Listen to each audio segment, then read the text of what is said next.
Well, the big worry, of course, is there aren't enough people. And that's always, to me, that's a very interesting situation, because really the industry at the moment is just, if you look at the overall economic picture, it's more or less bouncing around that uneven keel. You know, down 1%, up 1%. It's between 2015 and our forecast to 2017, 2018, it's going to be pretty much the same size of industry.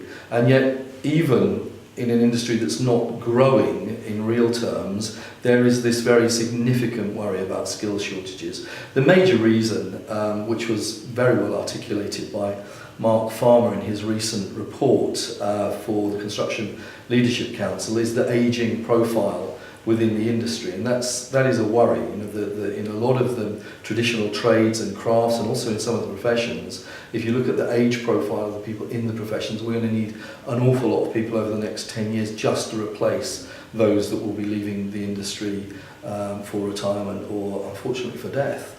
And Brexit is going to have a big impact on that, because we're already seeing signs of people leaving companies because of Brexit. The official figures in terms of the number of non-UK EU workers in the professional companies, which is obviously my major concern, I think undersells the actual figures. We think they're probably about 10% across the board. And a lot of them are already leaving, and they're leaving because they feel unwelcome. That's the unfortunate side effect of Brexit, but also they're leaving because the value of the pound has decreased since the referendum, and they're able to send less money home, and perhaps in their own home countries the economy is not doing so badly, and it's actually better off for them to be there. So it's exacerbating a skills crisis that was already existing.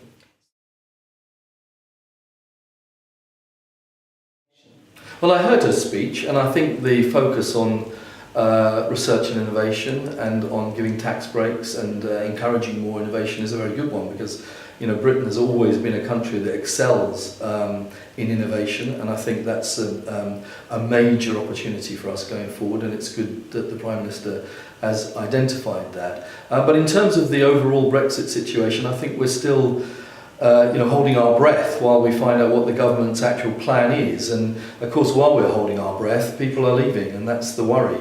I can see the situation from both sides of the coin. I mean, on the one hand, the government doesn't want to give away its negotiating hand, but on the other hand, the lack of certainty about the future is a cause of concern to the very large number of EU migrants that are working in our industry at the moment.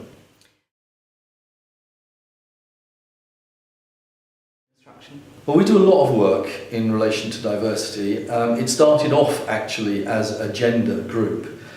We've had a group for 20 plus years actually, and we do a lot of data collection and measurement. So each year we publish how the institutions are progressing, not just in terms of gender these days, but actually in all kinds of issues related to diversity. And we publish case studies of where we believe good practices are being used by employers and by organisations to encourage diversity. We have a diversity panel which is split up into various groups and is looking at not only gender but also ethnicity, sexuality, religion. We even started a group recently on dyslexia within the industry. So really all kinds of different areas where we feel there is a need for a more diverse approach.